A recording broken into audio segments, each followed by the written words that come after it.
Hello, everyone. Have you ever read one of those questions that you read it and you think you have the answer, but the more you read it, the more you're swayed the other way. And then you read it again and maybe you even have a different answer this time.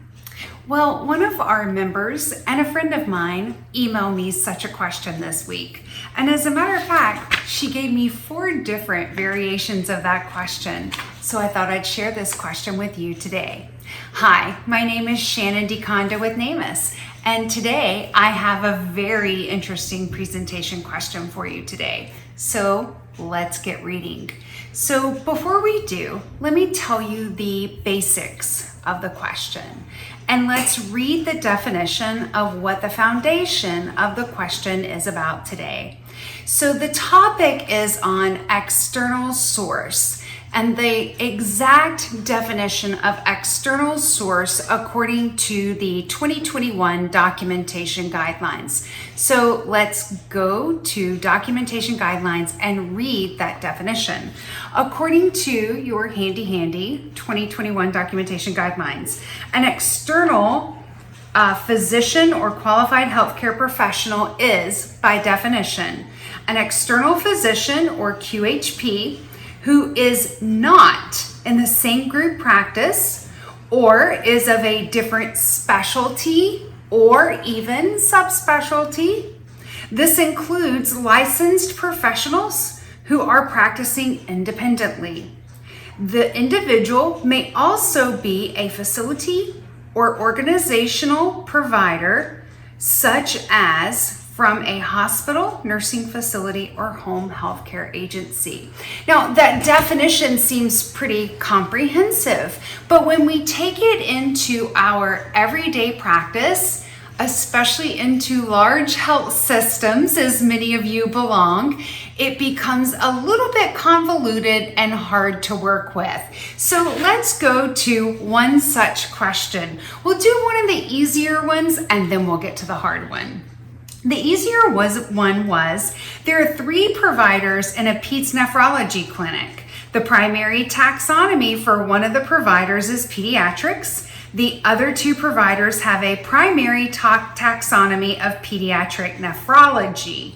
All 3 providers are giving the same care and will often cover for the others. So when they're covering for the others and they're reviewing the notes in order to cover for the others, can we consider this review of external notes? So one of the things we have to consider here is your immediate knee-jerk reaction may be what mine was.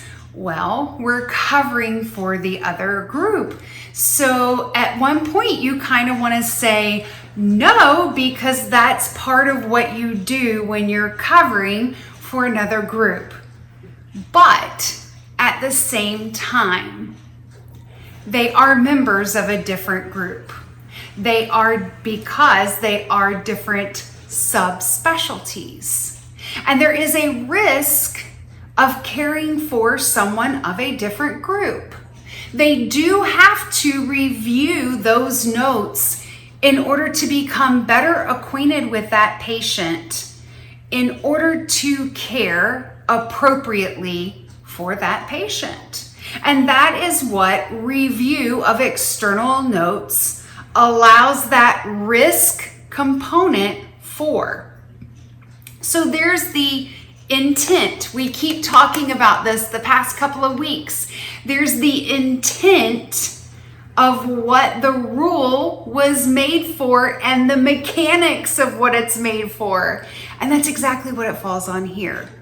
So you are going to need a policy on how your organization is going to address this. And I'm going to tell you, as a coder and auditor, we seek to know what is the right answer. And again, there's no published guidance on what is the right answer. What I can tell you, a good practice here is audit your note. I don't think this is going to make the difference between one level of service or the other. if it truly is going to make a difference between one level of service or another, then your organization should have a policy that says, if you audit the note and this is going to be the determining factor between making a difference between a level 3 or a level 4 or level 4 or level 5, then at that point, this is the decision making that we put in place for how to proceed on that given encounter. Because I'm going to tell you, this was the note that finally had me, her question that really had me wanting to pull my hair out. In many primary care clinics, there are specialties of internal medicine, family medicine, internal med peds. They will occasionally see patients depending upon availability for each other.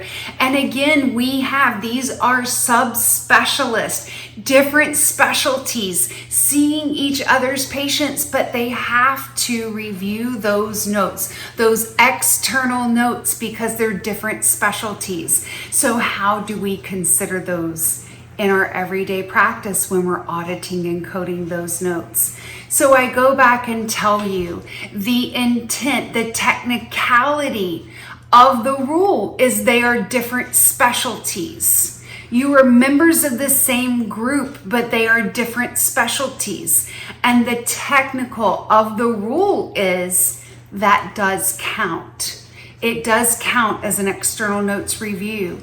And the part of me was going to say, well, I don't know if we should allow that. But the other part of me says, but again, they're seeing a patient they've never seen before for a problem for that patient they've never seen before. So that's higher risk. So you have to consider all of those. This is the intent. So again, I encourage you, sit down with your compliance department, sit down with the medical director of the department, and have a true up conversation about how this should be handled moving forward in the decision-making process of the scoring of the MDM for that middle column. Again, our middle column has a lot of different presentations, and this is just another one of those that is tricky and certainly needs an internal policy for your organization. And that's it for today's segment. I hope it was helpful. Again, please leave your comments right here for me. My name is Shannon DeConda. Please hit me up with those comments and feedback and any topics that you would like to hear some comments on. Thanks again for your time watching this presentation today, and I hope to hear from you. Goodbye.